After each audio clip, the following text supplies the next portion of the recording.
I won't. Don't care, so they say, fell into a goose pond, and I won't is apt to come to no better an end. At least my grandmother tells me that was how the miller had to quit his native town and leave the tip of his nose behind him. It all came of his being allowed to say I won't when he was quite a little boy. His mother thought he looked pretty when he was pouting, and that wilfulness gave him an air which distinguished him from other people's children.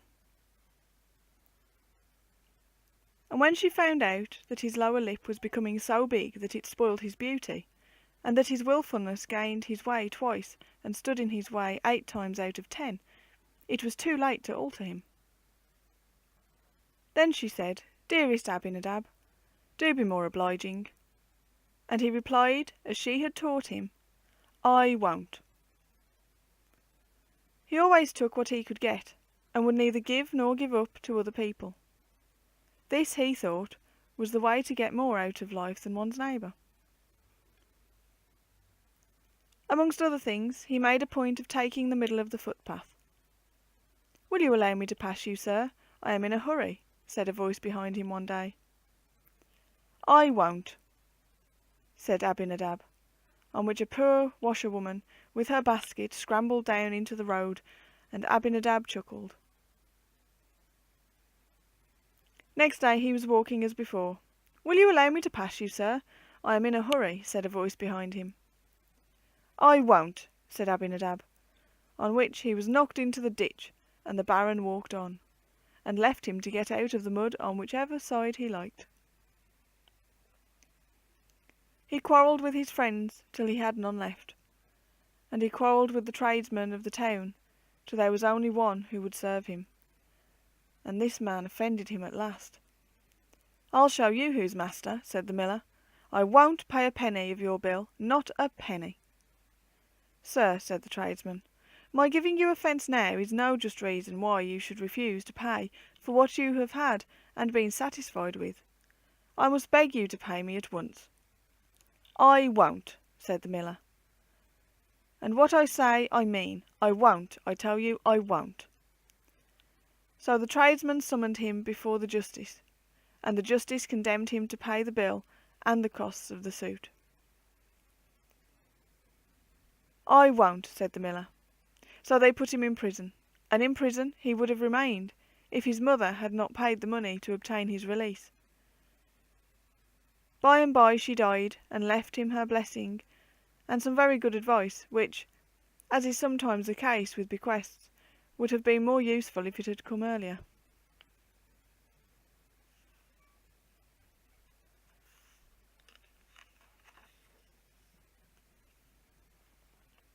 The miller's mother had taken a great deal of trouble off his hands, which now fell into them.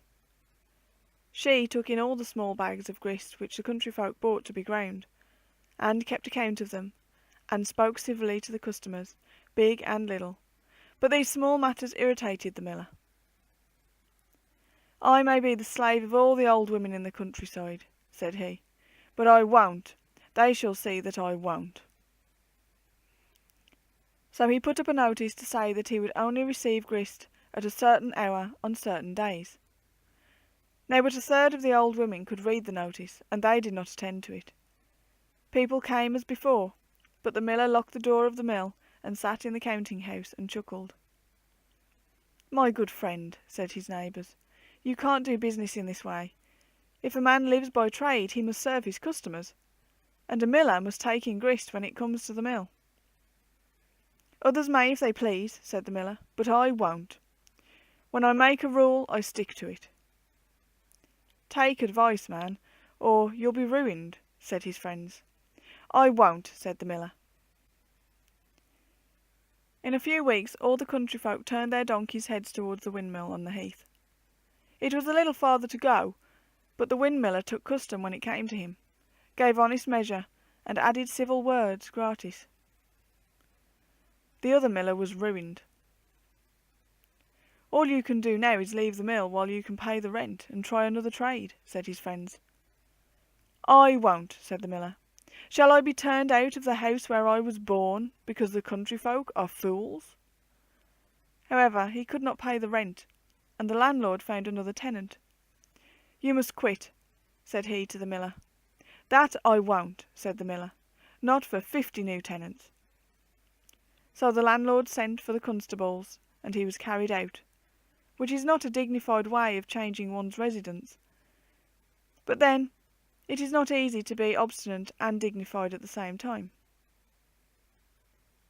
His wrath against the landlord knew no bounds. "Was there ever such a brute?" he cried. "Would any man of spirit hold his house at the whim of a landlord? I'll never rent another house as long as I live." "But you must live somewhere," said his friends. "I won't," said the miller. He was no longer a young man, and the new tenant pitied him. "The poor old fellow is out of his senses," he said, and he let him sleep in one of his barns. One of the mill cats found out that there was a new warm bed in this barn, and she came and lived there too, and kept away the mice. One night, however, Mrs. Pussy disturbed the miller's rest. She was in and out of the window constantly, and meowed horribly into the bargain. "It seems a man can't even sleep in peace," said the miller. "If this happens again, you'll go into the mill race to sing to the fishes." The next night the cat was still on the alert, and the following morning the miller tied a stone round her neck and threw her into the water. "Oh, spare the poor thing, there's a good soul," said a bystander. "I won't," said the miller. "I told her what would happen."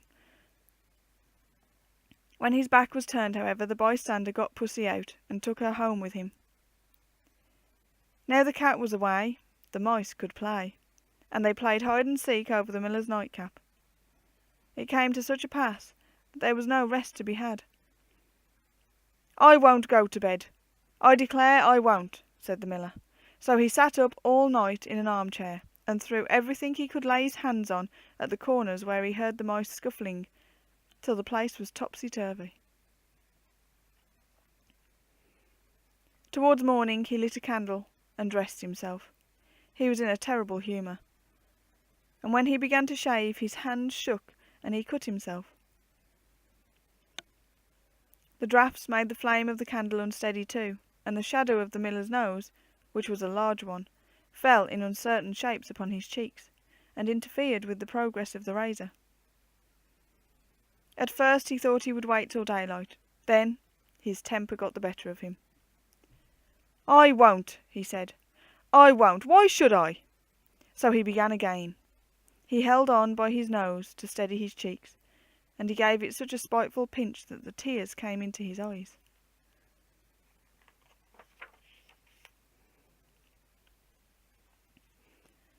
"Matters have come to a pretty pass, when a man's own nose is to stand in his light," said he. By and by a gust of wind came through the window. Up flared the candle, and the shadow of the miller's nose danced half over his face, and the razor gashed his chin.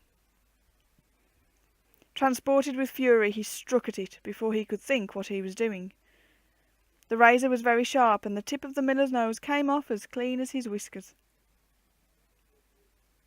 When daylight came and he saw himself in the glass, he resolved to leave the place. "I won't stay here to be a laughing stock," said he.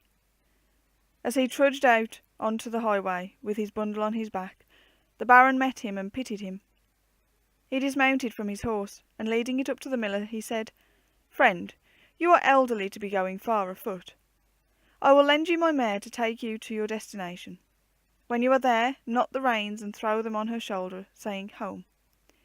She will then return to me. But mark one thing, she is not used to whip or spur. Humour her, and she will carry you well and safely." The miller mounted willingly enough, and set forward. At first the mare was a little restive. The miller had no spurs on, but in spite of the Baron's warning he kicked her with his heels. On this she danced till the miller's hat and bundle flew right and left, and he was very near to following them. "Ah, you vixen!" he cried. "You think I'll humour you as the Baron does, but I won't. No, you shall see that I won't."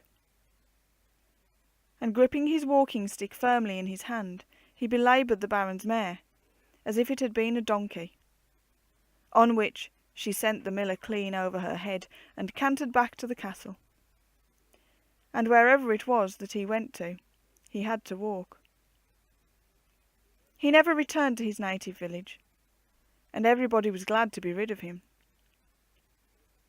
One must bear and forbear with his neighbours if he hopes to be regretted when he departs. But my grandmother says that long after the mill had fallen into ruin, the story was told as a warning to wilful children of the miller who cut off his nose to spite his own face.